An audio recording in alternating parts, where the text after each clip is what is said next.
안녕하세요, 청년농부 박우일입니다. 나름 미칠 정도로 계속 더운데 일을 쉴 수가 없는 상황이죠. 요새 김장 채소도 심을 준비를 해야 되고, 그리고 고추는 또 고추대로 또 계속 관리를 해줘야 되고, 그래서 정말 쉴 수 없는 그런 시기입니다, 요즘.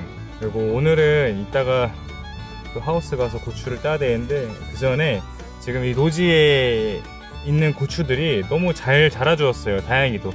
지금까지 병도 하나도 안 걸렸고, 그리고 뭐 이렇게 영양 결핍도 하나도 없고 너무 잘 자라주었어요, 깨끗하게. 지난 비가 엎스러 왔을 때 썩어서 떨어진 것들이 한 30개 조금 안 되는 것 같고, 열과로 제가 떼낸 것들이 한 3개 있었습니다. 3개.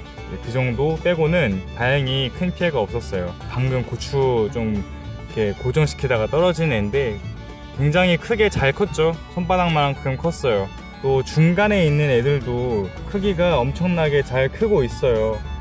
이제 2차 추비를 주고 나서 비가 억수로 많이 오니까 2차 추비로 주었던 고형 비료는 진즉에 다 녹았고, 그리고 이제 연면 시비로 칼슘과 미량요소를 조금씩 넣어줬는데, 아직 고추 농사를 마치기까지 한 2개월에서 3개월 정도 남았기 때문에 연면 시비로만 영양을 공급하기에는 얘네들이 이제 좀 많이 컸기 때문에 또 3차 추비를 주려고 합니다. 3차 추비를 주는 방법도 참 다양한데, 액상 비료를 관주로 주시는 분들은 1차, 2차, 3차 이런 거 없이 얘네들이 이제 성장하는 걸 보면서 그때그때 조금씩이라도 희석해서 이렇게 편하게 줄 수 있지만, 제가 올해 여기 새로 얻은 밭에는 물을 그렇게 자유롭게 쓸 수가 없어요. 아쉽게도 관주 비료는 줄 수가 없습니다. 그래서 저는 비료로 3차 추비를 줄 건데, 지난번에 2차 추비로 줬던 고용 비료를 또 사용하고 싶지만, 고용 비료를 주는 게 제가 지난 영상에도 말씀을 드렸지만, 일반 비료를 주는 기구를 가지고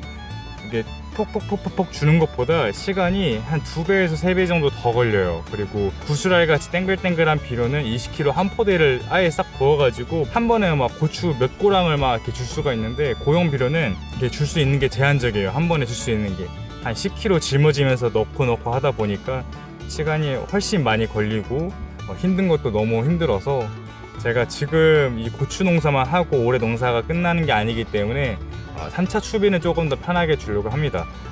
예전에는 제가 3차 추비를 줄 때 이 고추와 고추 사이에 여기 고랑에다가 그냥 이렇게 흩뿌렸어요. 그렇게 추비를 주면은 효과가 있나 없나 잘 모르겠더라고요. 그래서 이 멀칭한 비닐이 가장 끝 부분에다가 조금씩 찔러 넣어 주려고 해요. 최대한 그 뿌리에 직접 닿지 않게 최대한 멀리 멀찍이 비닐 안에다가 이렇게 찔러 넣어서 3차 추비를 하려고 합니다. 그리고 3차 추비로 줄 비료는 1차 추비 때 줬던 이 슈퍼 고추, 감자, 마늘, 양파 이 비료를 또 주려고 합니다.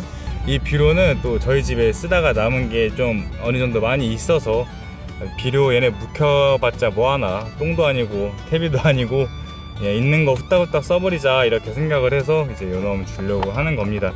3차 추비를 그래도 좀 가능하다면은 내 고추가 지금 어떻게 크고 있는지, 고추는 얼마나 달렸는지, 키는 얼마나 컸는지, 이제 이런 거를 꼼꼼히 확인하면서 성분을 고르면 가장 좋겠지만, 얘네들이 집에 일단 얘네들이 집에 재고가 많이 있으니까 얘네들을 주자. 근데 얘네들도 추비를 주어서 나쁘진 않겠다. 그리고 제가 올해 심은 고추가 또 기대 이상으로 너무 많이 달렸어요, 얘네가. 그래서 아직까지는 병이 안 들어서 참 다행이긴 한데, 기대 이상으로 너무 많이 달려서 연면 시비로는 감당이 안 될 것 같아요. 그래서 또 추비를 주는 겁니다. 그리고 요새 날씨가 정말 억수로 더운데, 제가 한 지지난주쯤에 하우스에서 일을 하다가 고추 그늘에 가려져서 덥다는 생각을 못 하고 있었어요. 근데 거기 안에 그 내부 온도는 굉장히 뜨거웠겠죠. 근데 막 덥다 생각 안 하고 있었다가 고추를 따고 한 9시, 10시쯤 나왔는데, 이 더운 공기가 몸을 확 감싸는 게 또 갑자기 느껴지는 거예요. 그래서 와, 진짜 엄청 뜨거웠구나. 막 땀 막 삘삘 흘려가지고 이온 음료수 좀 사 먹으러 편의점 갔는데, 편의점 계산하려고 이렇게 카드를 꼽는 순간 갑자기 여기서 그 코 안에 뭔가 흐르는 느낌 나더니 코피가 쭈룩 나더라고요. 그러면서 갑자기 막 뒷골 땡겨오고 더운 줄 모르고 일하다가 더위를 먹었구나. 한 3일 동안 뒷골이 계속 땡기더라고요.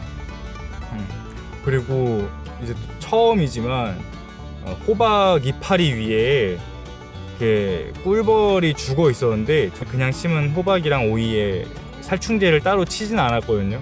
와, 그냥 꿀벌이 그렇게 죽어 있는 거 보고 날씨가 얼마나 더우면 얘가 이렇게 쓰러져 있나. 그리고 지금 농막에 말벌들이 들어와서 집을 짓고 있는데 가을쯤에 말벌 집이 좀 크면은 따서 술 담가 먹으려고 이렇게 애껴놓고 있었어요. 열심히 집 만들어라 하고 두고 있는데 어느 날 가니까 그 바닥에 말벌들이 이렇게 우두둑 떨어져 있더라고요. 그래서 집을 딱 봤더니 애들이 뭐 없어요. 집이 비어 있더라고요. 이게 곤충들도 더위를 먹는구나. 하우스 온도가 한 44도, 45도까지 올라가더라고요. 그리고 날씨 탓인지 모르겠는데 하얀 파리도 태어나서 처음 보게 되었고 요즘 참 너무나도 일하기 힘든 그런 더위입니다. 아무쪼록 이렇게 더위 먹지 않게 한낮에는 최대한 쉬시고 항상 시원한 음료수나 시원한 물 챙기시고 날 뜨거울 땐 집이나 그늘에서 쉬면서 쉬엄쉬엄 일하시길 바랍니다. 저는 하우스 안에 말고 노지에서는 그래도 일하는데 막 그렇게 엄청 힘들다는 느낌은 안 들어서 아직까지는 비료를 넣으러 가겠습니다.